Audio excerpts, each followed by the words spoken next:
बिस्मिल्लाहिर्रहमानिर्रहीम। अस्सलाम वालेकुम। सऊदी अरब की अब तक की आम खबरों के साथ मैं हूं आमिर शहजाद। अगर आप भी सऊदी अरब के हालात वाक़यात से बाखबर रहना चाहते हैं तो वीडियो को पूरा देखिएगा। बढ़ते हैं खबरों की जानिब और शामिल करते हैं आज की पहली खबर।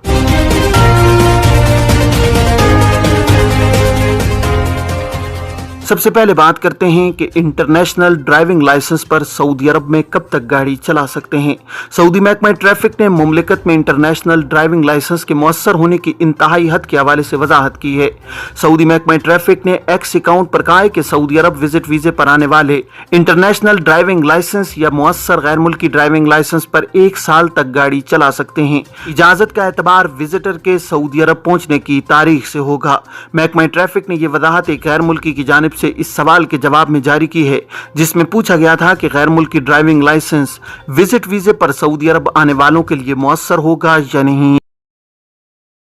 कार इंश्योरेंस न होने पर चालान किस तरह। सऊदी महकमा ट्रैफिक का कहना है कि बगैर इंश्योरेंस गाड़ी चलाना ट्रैफिक खिलाफ वर्जी है। ऐसे गाड़ी के मालिकान के खिलाफ कार्रवाई का नया तरीका कार मखसूस किया गया है। अखबार 24 के मुताबिक महकमा ट्रैफिक का कहना है कि बगैर इंश्योरेंस वाली गाड़ी के खिलाफ चालान की ऑनलाइन कार्रवाई हर 15 रोज पर उस वक्त तक होती रहेगी जब तक गाड़ी का मालिक इंश्योरेंस न करा ले। महकमे ने इसकी वजाहत करते हुए कहा है कि अगर बगैर इंश्योरेंस वाली किसी गाड़ी के खिलाफ पहली बार जुर्माना किया गया हो और उसने उसके बाद गाड़ी की इंश्योरेंस करा ली हो तो ऐसी सूरत में मामला खत्म हो जाएगा। अगर किसी ने पहली कार्रवाई के बाद 15 दिन तक इंश्योरेंस न कराई हो तो 15वें दिन दोबारा ऑनलाइन जुर्माना होगा।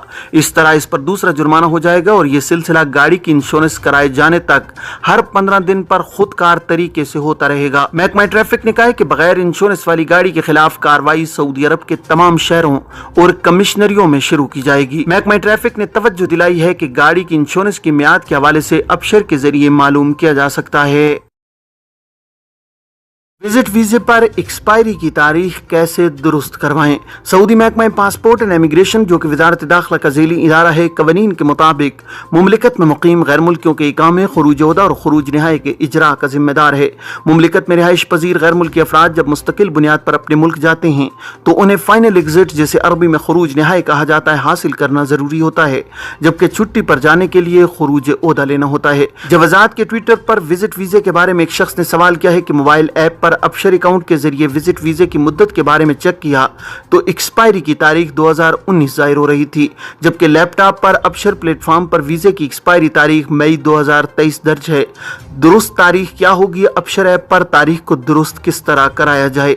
सवाल के जवाब में जवाजात का कहना था कि इस सूरत में जब फनी मसला दरपेश हो, इसके हल के लिए अबशर के शोबाए टेक्निकल सर्विस से रुजू किया जाए, जिसका टोल फ्री नंबर 9200-20405 है। इस नंबर पर कॉल करके अपना मसला बयान करें और उनके सवालात का जवाब देने पर इसे हल कर दिया जाएगा। विजिट वीजे को इकामा में तब्दील करने के हवाले से एक शख्स ने सवाल किया है कि अहलिया और बेटी को विजिट वीजे पर बुलाया है, यहाँ टीचर के तौर पर मुलाजमत करता हूँ, क्या टीचर के पेशे पर मौजूद अफराद के लिए ये सहूलत है कि वो अपनी अहलिया के विजिट वीजे को इकामा में तब्दील करा सकते हैं? सवाल के जवाब में जवाजात का कहना था कि विजिट वीजे पर आने वालों को चाहिए कि वो मुकर्रर मुद्दत के खत्म होने से कबल वापस अपने मुल्क रवाना हो जाएं। विजिट वीजे को इकामा में तब्दील करने के लिए कानूनी तौर पर कोई गुंजाइश नहीं है। वाज़ेह है कि सऊदी अरब के इमिग्रेशन कानून में विजिट वीजे की मुद्दत में माहाना बुनियाद पर तोसी कराई जा सकती है। विजिट वीजे की इंतहाई मुद्दत खत्म होने से कबल विजिटर के लिए लाजमी है कि वो मुकर्रर मुद्दत के दौरान अपने मुल्क वापस चले जाएं। बसूरत दीगर इमिग्रेशन कवानीन की खिलाफ वर्जी के मुर्तकिब करार पाते हैं और उनका मुमलिकत में कयाम गैर कानूनी शुमार होता है। ये थी अब तक की आम खबरें। अब तमाम अहबाब के कीमती वक्त का बहुत शुक्रिया। अपना अपने इर्द गिर्द के लोगों का बहुत सारा ख्याल रखिएगा। मुझे दीजिए इजाज़त। अस्सलामु अलैकुम वरहमतुल्लाहि वबरकातुहू।